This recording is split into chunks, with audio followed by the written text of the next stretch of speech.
ప్రముఖ రాజకీయవేత్త, వామపక్ష యోధుడు, సిపిఎం ప్రధాన కార్యదర్శి సీతారాం యేచూరి కన్నుమూశారు. ఢిల్లీ ఎయిమ్స్ లో వెంటిలేటర్పై చికిత్స పొందుతున్న ఆయన కొద్దిసేపటి క్రితమే మరణించినట్లు ఆయన కుటుంబ సభ్యులు తెలిపారు. గత కొన్ని రోజులుగా ఆయన న్యూమోనియాతో బాధపడుతున్నారు. ఆగస్టు 19న ఆయన్ని ఢిల్లీ ఎయిమ్స్ లోని ఎమర్జెన్సీ విభాగంలో కుటుంబ సభ్యులు చేర్చారు.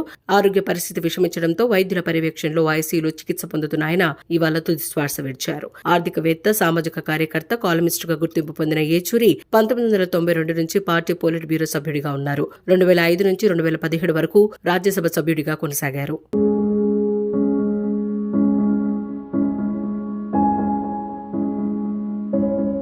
సీతారాం యేచూరి చెన్నైలో తెలుగు కుటుంబంలో 1952 సంవత్సరంలో జన్మించారు. ఆయన తండ్రి Sarveswara Somayajula Yechury Andhra Pradesh state road corporation లో ఇంజనీర్. తల్లి కల్పకం యేచూరి ప్రభుత్వ అధికారి. ఏపీ మాజీ సీఎస్ మోహన్ కందాకు సీతారాం యేచూరి మేనల్లుడు. యేచూరి బాల్యం హైదరాబాద్ లోనే గడిచింది. ఆల్ సెయింట్స్ హై స్కూల్లో మెట్రికులేషన్ పూర్తి చేశారు. ఆ తర్వాత ఢిల్లీ వెళ్లిన ఆయన ప్రెసిడెంట్స్ ఎస్టేట్ స్కూల్లో చేరారు. 1970లో సిబిఎస్ఈ హైయర్ సెకండరీ ఎగ్జామ్ లో ఆల్ ఇండియా ర్యాంకర్ గా నిలిచారు. అనంతరం సెయింట్ స్టీఫెన్స్ కాలేజ్ లో ఎకనామిక్స్ లో BA పూర్తి చేశారు. జేఎన్యూ నుంచి MA పట్టా పొందారు. సీతారాం మొదటి భార్య ఇంద్రాణి మజుందార్. జర్నలిస్ట్ సీమాను రెండో పెళ్లి చేసుకున్నారు. ఆయనకు 3 సంతానం.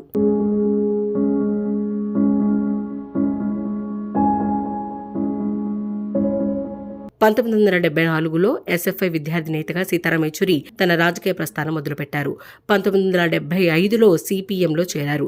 ఎమర్జెన్సీ సమయంలో అరెస్ట్ అయిన వారిలో సీతారాం కూడా ఉన్నారు. జేఎన్యూ స్టూడెంట్స్ యూనియన్ కు 3 సార్లు అధ్యక్షుడిగా ఎన్నికయ్యారు. CPM మాజీ ప్రధాన కార్యదర్శి ప్రకాష్ కరాత్తో కలిసి జేఎన్యూను వామపక్ష కోటగా మార్చారు. SFI ప్రధాన కార్యదర్శిగా, అధ్యక్షుడిగా పనిచేశారు. 1984లో CPM కేంద్ర కమిటీలో చేరారు.